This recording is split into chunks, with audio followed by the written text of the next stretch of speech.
standard practice. Yes, that's right. Thank you. Thank you. Can I go back to This interaction between the, in particular with the age DSP and the age pension, and wondering on what's being, are you looking at that the movement between New Start, disability and the age pension? Because you'll be aware that there's a large cohort of people that are on New Start that are over the age of 45 and then 55 who are finding it hard to go to work. And then there's a discussion at the moment going on around lifting the retirement age. Is that being, and I want to come back to that in a minute, but is that being taken into consideration in this review? The number of people who are, because of age, other things, but a lot of to do with age discrimination, aren't being able to go back into work?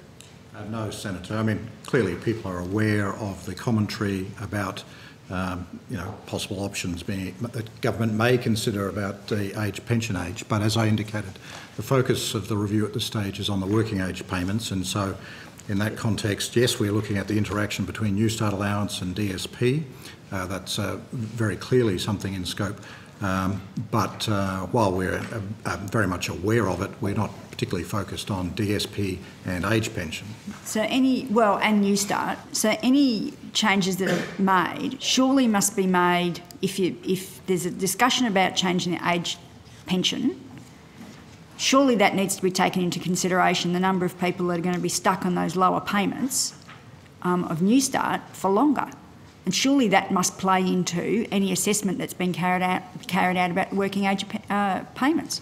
Well, I don't want to speculate, Senator, but conceivably down the track, if there was a government decision to do something with the age pension through some other process, then the review would have to take that into account. But at the moment, the review is focusing on the working age payments.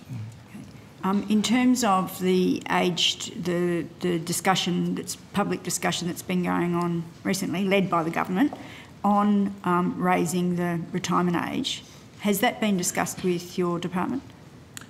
Well, as always, I won't go into what we're discussing with government. Or has your advice been sought? Well, it's not the subject of the review. Okay, thank you for that one. But has your advice, I'm not asking what the advice was, I'm asking has your advice been sought by the government I certainly have views on things to do with the age pension. That's part of the Department of Social Services responsibilities, and I advise government about my views on a regular basis. Okay, so you advise them. Have you been asked?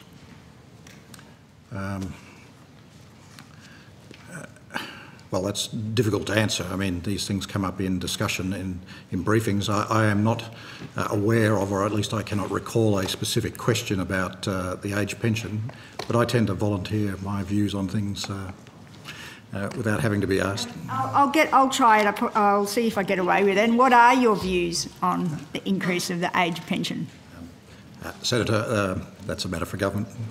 Meet you at the pub tomorrow night. Has the department been asked to do any work on it? Certainly in the past, with the previous government's process around age pension increases age, there was particular work done by your department to look at the policies around that. Has your department been asked to do any further work around that area? Senator, certainly under every government that I've worked for in this area, there has been a great interest in the age pension, including the previous government, and so yes, as part of one of our core responsibilities, we are obviously continually looking at the age pension, the various elements of that go to its operation, and providing advice to government. And have you been asked specifically by this government for any information on this area? Certainly, the government has an interest in the age pension. Yes.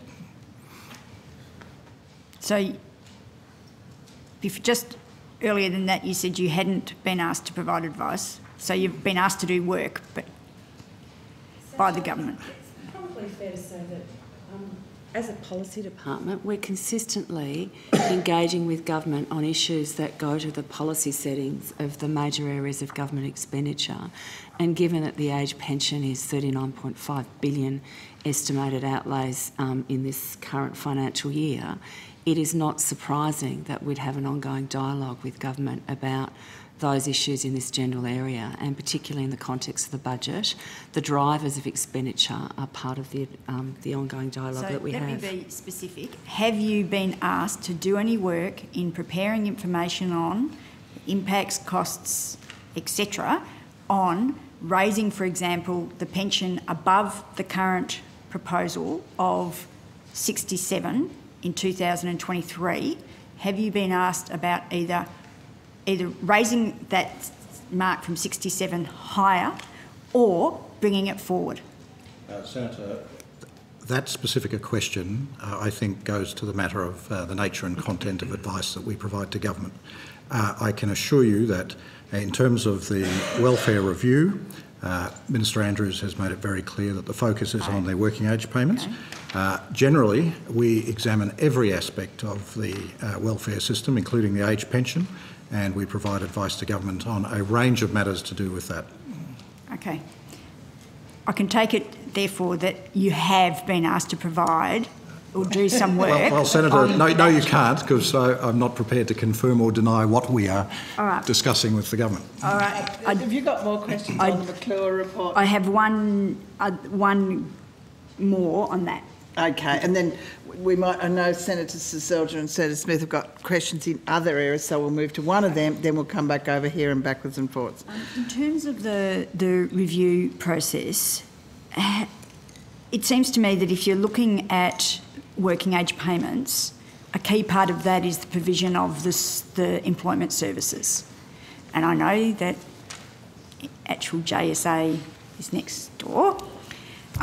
By the way, Chair, at the same time, again, that we'll be discussing employment matters here, which makes it extremely complicated. But anyway, how are you is that being incorporated into the review? In other words, are services meeting people's needs?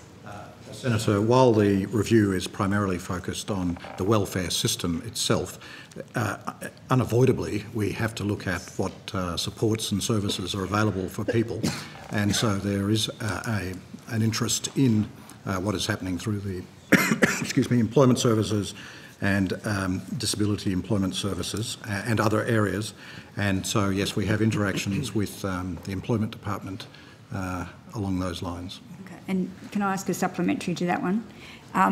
Does that include looking at, I'm aware that there's a process going on in terms of the review of for the next iteration of the JSA process. Are you getting access to that 2015 review process? We are invited to attend an interdepartmental committee that's looking at those issues, but we have a much more regular contact than that with our colleagues in employment. I'm thinking about Mr McClure's process in particular. So he has received briefings on those issues, and some of the employment services, of course, are within the DSS portfolio, and so he's clearly availed himself of our staff as well.